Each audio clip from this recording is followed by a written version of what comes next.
Sa Negros Occidental po. Negros Occidental. Ti ginapiko, ginapala, gidara ang kwarta, no? Oh, sa Negros. Basta mga taga Negros, ayos ah.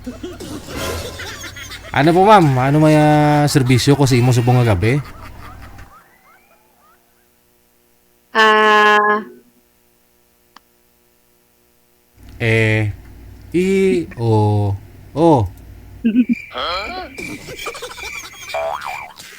Wala ko kayong asawa?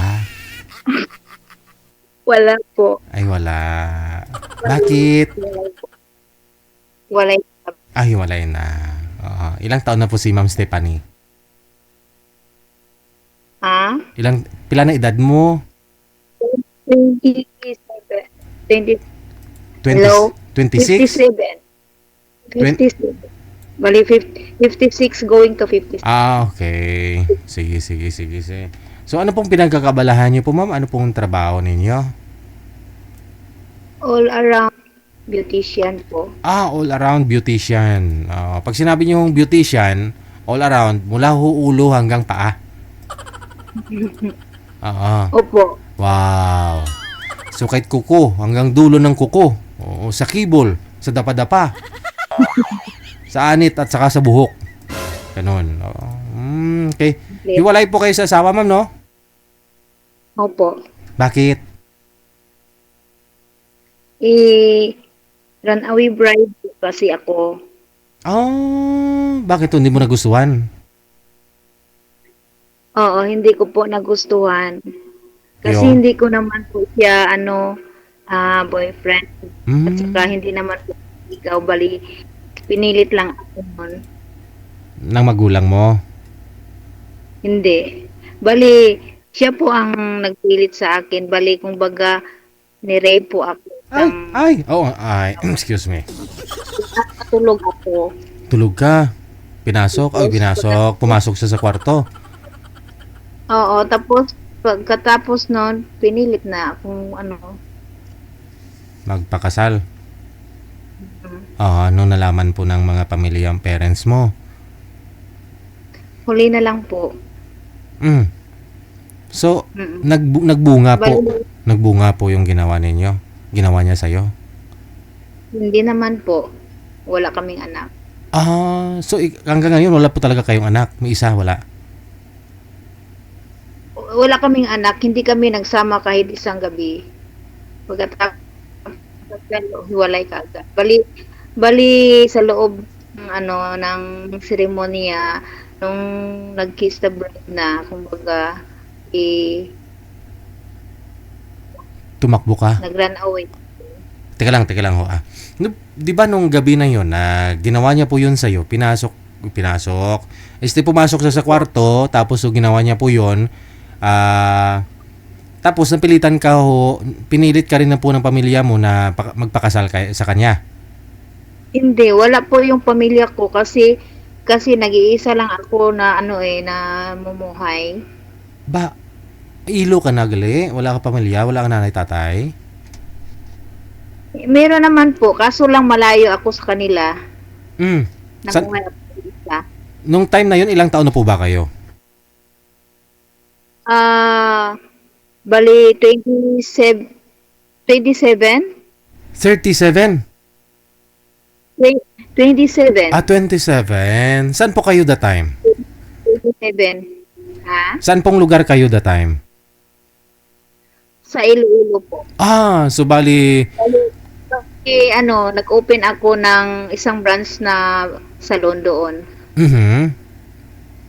So dalaga po pala talaga kayo that time. Nung open ka ng branch mo ng salon doon, Opo. pinasok ka niya doon sa salon? Bali, overall na ipundar ko, bali, 12 salons.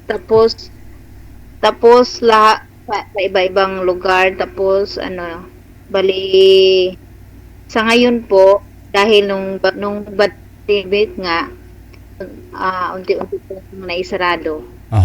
So ilan na lang po natira ngayon? Tapos Ilan na lang po natira ngayon sa mga branches mo? wala na kasi nagbabalak ako na aalis pa abroad. Kasi ano OFW ako. Okay. Balikan po natin yung kwento po ninyo, no? Nung time na umiidad pa ho kayo ng 27 years old, that was anong year po yun, ma'am? Bali, 27 years old. Bali, ah, year ba yun? Okay. 7? So, bali, dalaga po talaga kayo. Wala po kayo naging boyfriend that time. Wala. Wala. As in, wala pagid ka, wala pang karanasan. Wala. So, businesswoman ka na po that time. 27 ka pa lang. Opo.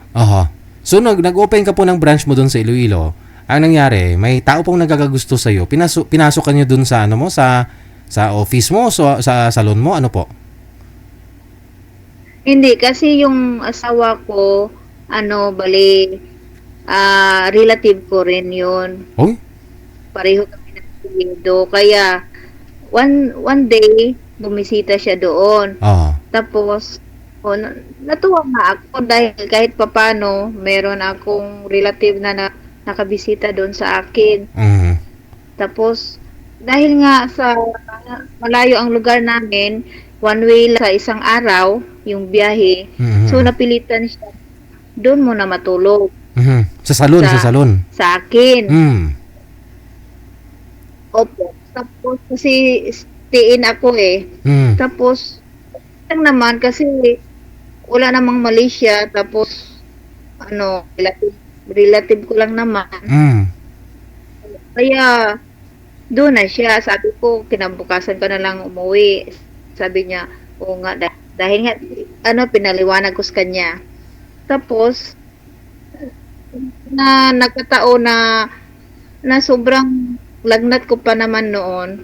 No, habang naliligo siya, kinaumagahan dahil nga paalis siya. Habang naliligo siya, sabi ko, naihanda ko na yung hapag kainan. Ready na yun.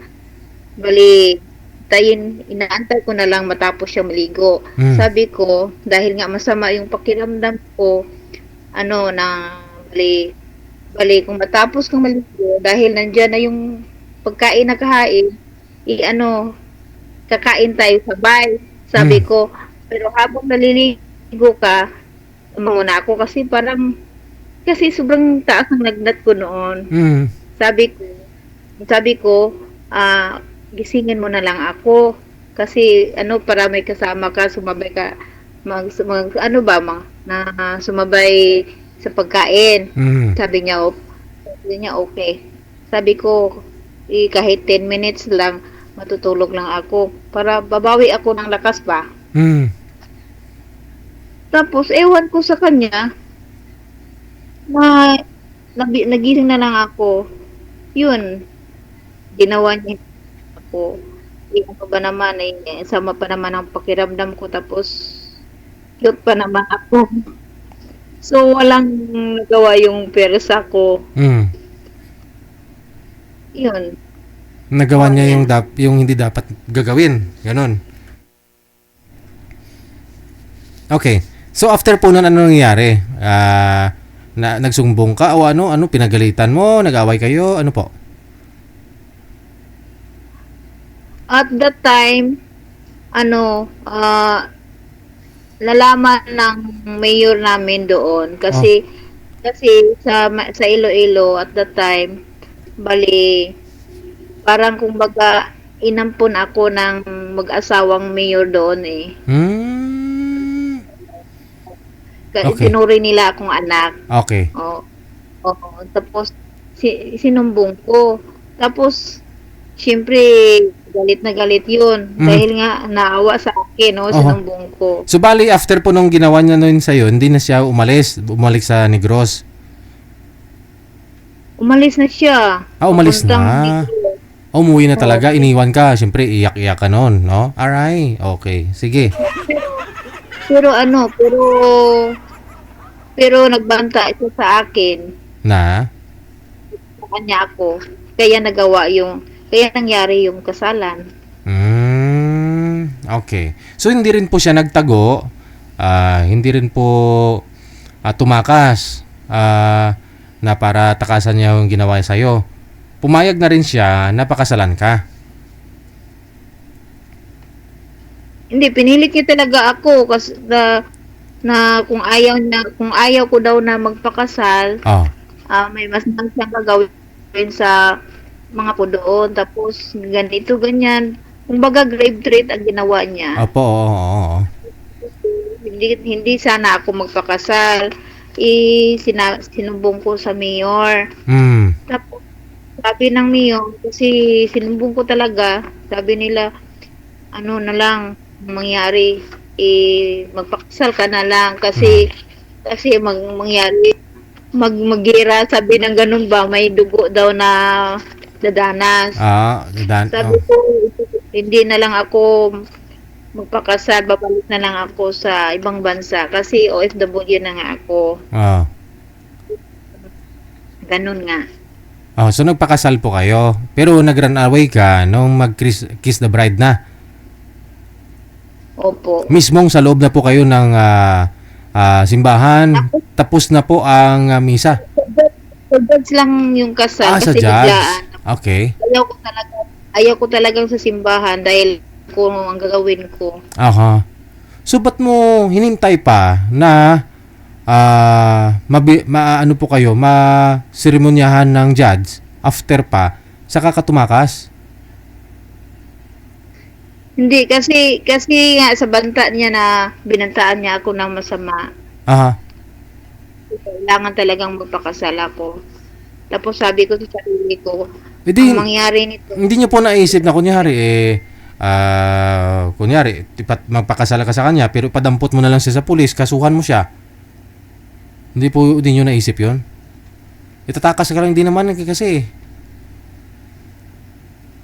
Hindi ko naisip yun. Hindi ko, dahil natakot ka po, no? Binabantaan ka kung anong gagawin doon sa mga magulang mo sa Negros that time. Okay. To make the long story short, after po nung nangyari sa inyo, tumakas ka, hindi na po kayo nagkita hanggang ngayon? Hindi na? Sa kanya? Ganun. Nung umuwi ako sa Negros, nung namatay yung kapatid ko na bali eldest namin, yung attorney na kapatid ko, umuwi ako, tapos nagkita kami, tapos sport na lang kami. Tapos hindi ko na alam kung anong nangyari tapos noon. Binata pa rin siya hanggang ngayon? Ang alam ko, sa sinabi niya, may nakasama siya. Okay. How about, ikaw po, may nakasama na po kayo, ma'am? Kasal po kayo sa papel, kung ganun, no? Kasal po kayo? Opo. Pero ikaw, hindi pa kayo nagkaroon ng asawa after po nun? Wala na? Hanggang ngayon? 29 years na. Matagal na, no? Okay. So, mahaba-habang panahon no, nangyari, nagtutok po kayo sa business ninyo. Marami po yung branches mo, pero nung COVID nawala lahat. Opo. Sa ngayon, saan po kayo pumapasok? Bali, all around beautician, bali on call ako. So freelance pa rin, kumbaga, no? Wala ka lang... build up naman ako ng mga customers. Okay. So ano pong balak mo po ngayon? Mag-abroad pa ho kayo? Ano po? Mag-abroad ka pa rin po ba? Ano ho? Mapasimpalad ka pa sa abroad? Ma-abroad ka pagidliwat? Sa abroad, siguro din na. Kung may mapamana ka, hindi ka na mag-abroad, kung may maasawa ka na, ganon. Baka nga siguro. Okay. Sige. Manager, bigyan natin ng mga asawa para din mag-abroad, dali. Ano naman po ang gusto mo sa isang lalaki, ma'am? Pwede ho na yung 60 to 65. Tapos Ah, yung sa ano sa abroad. Sa abroad. 60 to 65. Sige. Manager, nasa abroad po ba yan? Mag-abroad pa lang daw po, ma'am. Okay lang po sa'yo? Okay Okay. rin. Sige. Tatawagan po kita, ha? Tawagan po kita ulit.